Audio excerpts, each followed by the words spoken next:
The Angels of Paradiso. Paradiso, being the home of the angels, is also the location in which Bayonetta encounters the vast majority of them. During the course of the game, she will face many different types of angels, each type sharing certain characteristics. The name of an angel is generally related to their appearance, purpose, or origin. Most angels that Bayonetta encounters are the soldiers of Paradiso sent to hunt her down. Therefore, the names of those angels that are actually named are rarely reflective of their true nature. They are therefore categorized here by their spheres of influence, not their actual name, which is often unrelated. Most of these angels, however, can be encountered in both Paradiso and Purgatorio, although many more types of angel are exclusive to Paradiso proper. In Bayonetta 2, the angels are still the primary antagonistic force facing Bayonetta, although now she has allies. As such, there are not as many named angels as in Bayonetta 1. Of those that are named, most retain their classifications from Bayonetta 1, except for the new types introduced. Let's start with the angels that are frequently encountered throughout the game. First and foremost is the Affinity, the weakest angel typically encountered.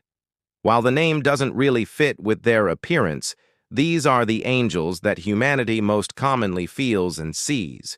Appearing humanoid and resembling a typical depiction of an angel, they are often armed with maces or swords. A notable example is the Affinity that the party battles in the sewers of Vigrid early in the game. Another frequently encountered type is the Enchant, which can take many shapes, but which always has a wheel-like appearance. Enchants serve as the primary fodder enemies in the first Bayonetta game.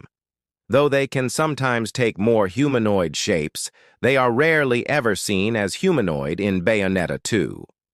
The third common enemy type is the Fearless. While not exactly common as they are only seen twice, the Fearless is a winged lion-like creature that serves as the mount of the higher-tier angels of the Imminence. Later in the game, Bayonetta also encounters a car and battleship, which reflect the change of rank and power of the angels she faces. Car is simply a car, and battleship is, well, a battleship. That's how angels work. We also need to talk about the Guardian. Guardians are the spirits of departed humans whom the Lumen Sages have called upon to aid them in battle, serving as one of the primary antagonists of the first Bayonetta game. Each Guardian is made from the soul of a single person and manifests in the image of their beloved, whatever that may be. Though they are officially angels, it is unclear if the Guardian is an angel that results from the process of calling on the soul, or if the soul itself becomes an angel. Seeing as they are spawned by the Lumen Sages, it can be assumed that the calling ritual bestows upon the soul angelic properties, though it is possible that the soul already is angelic by virtue of being selfless enough to sacrifice themselves for the Lumen Sages. Either way, Guardians are distinct from other angels and are never seen in Paradiso proper, save perhaps in the form of kinships. Another notable type of angel seen in the first game is the Voice. Voices appear to be simple angelic beasts, always appearing as a bird that flies around screeching loudly. They don't attack directly, but their loud noise can stun Bayonetta for a few seconds, leaving her vulnerable. Next, we have the higher-ranking angels, the ones that come from the lower ranks, taking on those forms.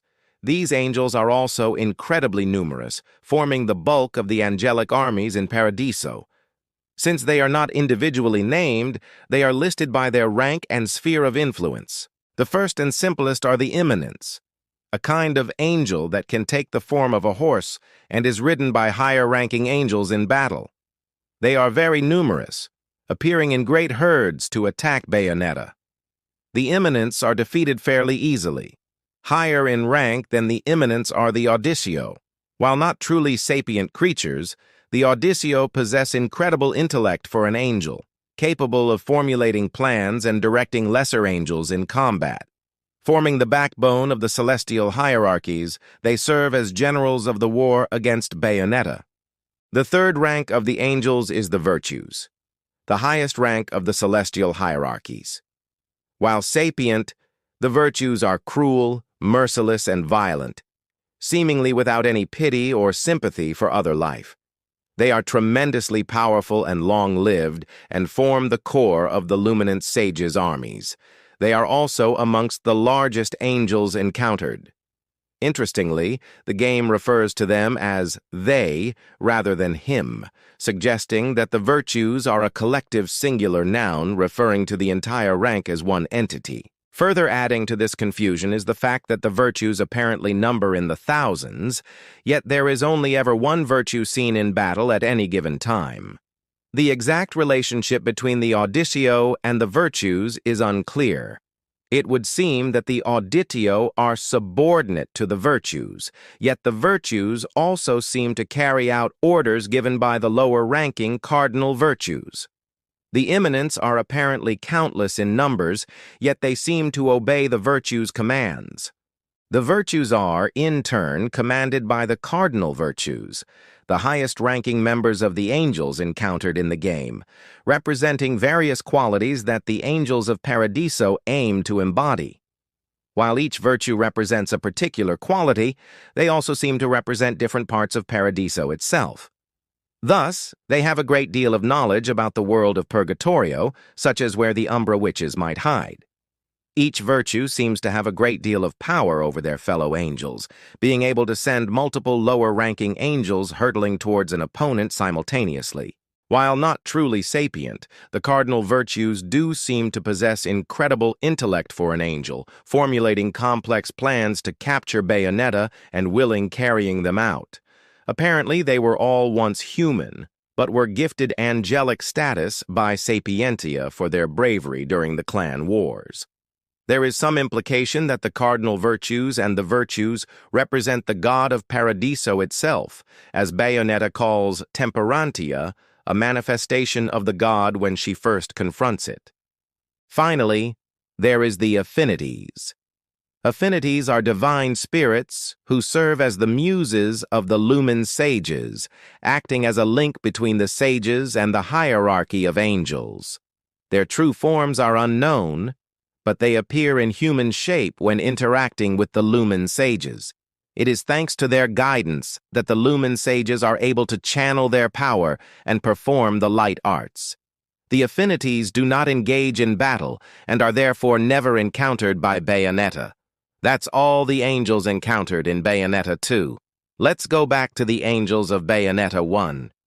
Many of the angels in Bayonetta 1 are exclusive to Paradiso proper and are never seen in Purgatorio. Perhaps the most interesting of these is the Chimera. Chimera is an angel of envy, existing to mock the beauty of the other angels and creatures of Paradiso by mimicking their forms and perverting them. While not an enemy of Bayonetta's, the Chimera does hinder her progress by blocking access to one of the statues, although it is eventually forced to flee from the player character. Another interesting Paradiso-exclusive angel is the Kindred. Kindred are special angels that can mimic the forms of demons and witches. They are some of the strongest angels in the game and are also only ever seen in Paradiso. Another rank of angel exclusive to Paradiso is the Cherub. Cherubs appear to be simple angelic beasts, small winged creatures that can fly around shooting projectiles from their mouths. They aren't hostile towards Bayonetta, but their projectiles can still damage her. Finally, there are two other unnamed ranks of angels exclusive to Paradiso, one of which is very elusive, appearing only once in the entire game. The first of these is the Bronze, a low-ranking angel that takes the form of a turtle. The Bronze is found once in the catacombs under Vigrid and is the only angel in the game that can retract its head into its shell for defense. And the Ethereals, a higher-ranking angel that takes the form of a gargoyle. Ethereals are very elusive, possessing the ability to camouflage themselves with the environment, becoming invisible to the naked eye. Only a witch familiar can detect Ethereals and guide Bayonetta to them. And finally, let's talk about the angels that Bayonetta fights in the Alfheim. This is an exception to the above rules and should be taken with a grain of salt. The first of these is the Sibyl, a single-winged woman that presides over the Alfheim and tests Bayonetta's strength, providing her with the power of the vision. The Sibyl is not an enemy of Bayonetta's and fights on her side against the Golem. However, the Sibyl is clearly of a higher rank than the other angels present, judging by the fear that the other angels display towards her. Also present is the battleship, which Bayonetta had previously fought in Paradiso. The battleship is fought again, although it is slightly weaker. An explanation for this is that the battleship's role as an angel is to ferry the others.